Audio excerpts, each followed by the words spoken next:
আপনি একবার কল্পনা করুন, আপনি একটি ক্যাসিনোতে বসে আছেন আর আপনি সেখানে জুয়া খেলছেন। আপনি পরপর 4 বার হেরে গেছেন আর আপনি অনেক টাকা হেরে গিয়েছেন। আর এরপরে সামনের জন আপনার সঙ্গে ডবল বেট লাগায়, যার অর্থ হলো যদি আপনি নেক্সট বাজিতে জিতে যান তাহলে আপনি এতক্ষণ পর্যন্ত যে টাকাটা হেরেছেন তার ডবল টাকা আপনি পেয়ে যাবেন। কিন্তু যদি আপনি হেরে যান তাহলে আপনি যত টাকা হেরেছেন তার ডবল টাকা সামনের মানুষটাকে দিতে হবে। এই সিচুয়েশনে আপনি কি করবেন? এখানে বেশিরভাগ মানুষের মনে হবে যেহেতু সে বিগত 4 বার হেরে গেছে তাহলে পরবর্তী বাজিতে সে অবশ্যই জিতে যাবে। এদের মনে হয় এই পৃথিবীতে একটি ব্যালেন্সিং ফোর্স আছে যা সব কিছুকে ব্যালেন্স করে। যদি লাস্ট 7 বার লুডোতে একবারও ছক্কা আসেনি তাহলে আপনার মনে হবে পরের বারে ছক্কা আসার সম্ভাবনা অনেক বেশি আছে, কিন্তু এটা সত্যি নয়। একটি লুডোতে আপনার ছক্কা আসার সম্ভাবনা 16.67% থাকে। এটা হলো খুবই কমন একটি মাইন্ড ট্র্যাপ, যেটাকে গ্যাম্বলার্স ফেলেসি বলা হয়। আর এই সেম জিনিসটাই মাল্টিপল চয়েস কোশ্চেনের ক্ষেত্রেও হয়। যখন পরপর কয়েকটি প্রশ্নের উত্তর অপশন সি আসে তখন আমাদের মনের মধ্যে সন্দেহ চলে আসে, আমি কোথাও ভুল করছি না তো। যদি আপনি কয়েন টস করার সময় পরপর 5 বার হেড চলে আসে তাহলে তখন আপনার মনে হবে এরপরে অবশ্যই টেল আসবে, যদিও ওই কয়েনের মধ্যে কোনো মেমোরি নেই। আর কয়েন এটা জানে না যে আমি যেহেতু 5 বার হেড এসেছি তাহলে এরপরে আমাকে টেল আসতে হবে। আজকের এই ভিডিওতে আমি আপনাদের এইরকমই মজাদার 7টি মাইন্ড ট্র্যাপ সম্পর্কে বলবো। আর এই মাইন্ড ট্র্যাপগুলো আপনাকে বুদ্ধিমানের সঙ্গে সিদ্ধান্ত নিতে গিয়ে আটকায়। এছাড়া অনেকবার এগুলো আপনার অনেক বড় লোকসান করিয়ে দেয়। তো চলুন পরবর্তী মাইন্ড ট্র্যাপগুলো দেখে নেওয়া যাক। Number 2, cognitive dissonance. আপনি শিয়াল এবং আঙ্গুরের ওই গল্পটা তো শুনেছেন। যখন অনেক চেষ্টা করার পরেও ওই শিয়াল আঙ্গুর পায়নি তখন শিয়াল বলে ওই আঙ্গুর ফল টক, ওই আঙ্গুর আমার চাই না। একইভাবে যখন আমরা আমাদের লাইফে কোনো একটি জিনিস অর্জন করতে পারি না তখন আমরা নিজেকে এটা বিশ্বাস করাই, নিজেকে এটা বোঝাই যে ওই জিনিসটা আমার যোগ্য ছিল না। যেমন যদি আমরা কোনো একটি ইন্টারভিউতে ফেল হয়ে যাই তখন আমরা নিজেকে বোঝাই ইন্টারভিউটা ফেয়ার ছিল না, অথবা এই জবের মধ্যে অনেক বেশি কাজ করতে হয় আর স্যালারি খুব একটা ভালো নয়। যখন আমরা স্কুলের টেস্টে ফেল হয়ে যাই তখন আমরা নিজেকে বোঝাই এটা তো ক্লাস টেস্ট ছিল, এটা কোনো গুরুত্ব রাখে না, বোর্ড এক্সামটাই হলো আসল গুরুত্বপূর্ণ।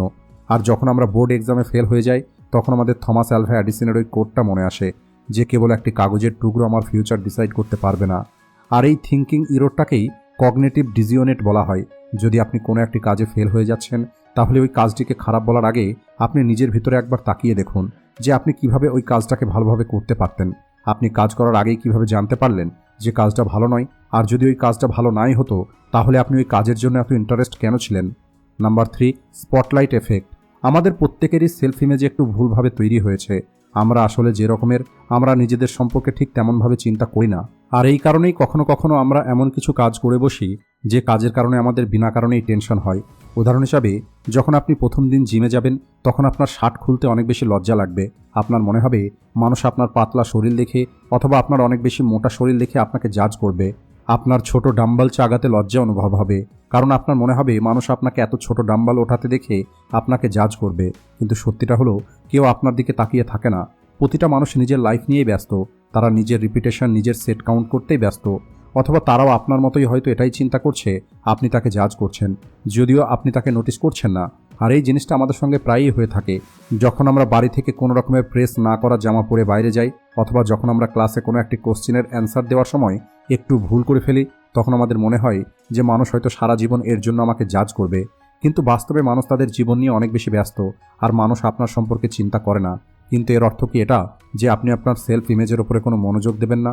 তাহলে বলি, আপনাকে অবশ্যই আপনার সেলফ ইমেজের উপরে মনোযোগ দিতে হবে, কারণ আপনার ফার্স্ট ইমপ্রেশনটা সত্যিই অনেক গুরুত্ব রাখে। Number 3, anchoring effect. যখন আপনি 15 লক্ষ টাকার গাড়ি কিনতে যাবেন তখন গাড়ির সেলসম্যান অনেকবার আপনাকে এই রকমের কথা বলতে পারে, স্যার আপনি কি এই গাড়ির সিট কভার আপডেট করে ভালো সিট কভার লাগাতে চান? এর জন্য আপনাকে মাত্র 50,000 টাকা দিতে হবে। স্যার আপনি কি এই গাড়ির জন্য ভালো ইন্স্যুরেন্স নিতে চান? এর জন্য আপনাকে 1 বছরে মাত্র 40,000 টাকা দিতে হবে। স্যার আপনি কি আপনার গাড়ির ড্যাশবোর্ড অ্যানালগকে আপডেট করে ডিজিটাল করতে চান? যার জন্য মাত্র 75,000 টাকা খরচ হবে। আর এখন আপনি একবার চিন্তা করে দেখুন, যদি কোনো ইন্স্যুরেন্সের সেলসম্যান আপনার বাড়ির দরজাতে এসে আপনাকে 40,000 টাকা প্রতি বছরের ইন্স্যুরেন্স নিতে বলে, তাহলে তখন কিন্তু আপনি সেটা নেবেন না। একইভাবে যদি কেউ 4টে সিট কভারের জন্য আপনার কাছে থেকে 50,000 টাকা চায় তাহলে আপনি সেটা কিনবেন না। কিন্তু যখন গাড়ি কেনার সময় আপনাকে এই অপশনগুলো দেওয়া হয় তখন আপনি এই সব কিছু নিয়ে নেন। আর এখানে ওই অ্যাঙ্কারিং এফেক্টটা নিজের কাজ করে, অর্থাৎ ওই 15 লক্ষ টাকার সামনে ওই 50,000 টাকার খরচটা আপনার বেশি মনে হয় না। তাই আজকের পরে যখনই আপনি কোনো জিনিস কিনবেন তখন আপনি সমস্ত ফ্যাক্টগুলোকে অ্যানালাইজ করবেন, আর আপনি দেখুন সত্যিই কি ওই সিটটা 50,000 টাকার যোগ্য, নাকি অন্য কোনো জায়গায় আপনি ওই সিট কভারটা 10,000 টাকাতে পেয়ে যাবেন। আর সব থেকে গুরুত্বপূর্ণ, আমার কি সত্যিই সিট কভার আপডেট করার কোনো প্রয়োজন আছে? নাকি গাড়ির সঙ্গে যে সিট কভারটা দিয়েছে সেটা অলরেডি কমফোর্টেবল। এই সমস্ত ফ্যাক্টস এবং আপনার প্রয়োজনকে মাথায় রেখেই আপনাকে সিদ্ধান্ত নিতে হবে। Number 5, hello effect. আপনি এই দুটো সেন্টেন্সকে একটু মনোযোগ দিয়ে শুনুন। আমি তোমাকে অনেক বেশি ভালোবাসি, কিন্তু তুমি হলে একদম বোকা একটি মানুষ। আর দ্বিতীয় সেন্টেন্সটা শুনুন, যদিও তুমি হলে অনেক বোকা একটি মানুষ, কিন্তু তারপরেও আমি তোমাকে অনেক ভালোবাসি। দেখুন, এখানে দুটো সেন্টেন্সের মধ্যে একই কথা বলা হয়েছে, কিন্তু দ্বিতীয় সেন্টেন্সটা শুনতে একটু বেশি ভালো লাগছে। যদি আপনার সামনে একটি সিকোয়েন্সে অনেকগুলো ইনফরমেশন রাখা হয়, তাহলে আপনার ব্রেনে পরবর্তীতে আসা ইনফরমেশনের এফেক্ট আগের ইনফরমেশনের তুলনায় বেশি হবে। আর এই কারণেই যদি আমি আপনাকে বলি, এই কোর্সের সাহায্যে আপনি অনেক বেশি টাকা রোজগার করবেন, আপনি আপনার সমস্ত স্বপ্ন পূর্ণ করতে পারবেন, আর আপনি আপনার জীবনটা নিজের ইচ্ছা মতো বাঁচতে পারবেন, কিন্তু এই কোর্সটা হলো অনেক বেশি মূল্যবান, আর এর জন্য আপনাকে অনেক পরিশ্রম করতে হবে, আর সম্ভাবনা আছে যে আপনি প্রথমবারে ফেল হয়ে যাবেন, তাহলে আপনি হয়তো আমার এই কোর্সটা কেনার আগে চিন্তায় পড়ে যাবেন। কিন্তু যদি আমি এই কথাগুলো আপনাকে অন্যভাবে বলি, যেমন এই কোর্সটা হলো অনেক মূল্যবান, আর এখানে আপনাকে অনেক পরিশ্রম করতে হবে, আর সম্ভাবনা আছে যে আপনি প্রথমবারে ফেল হয়ে যাবেন, কিন্তু এই কোর্সের সাহায্যে আপনি অনেক বেশি টাকা রোজগার করতে পারবেন, আপনি আপনার সমস্ত স্বপ্নগুলোকে পূর্ণ করতে পারবেন, আর আপনি আপনার জীবনটা আপনার শর্ত মতো বাঁচতে পারবেন।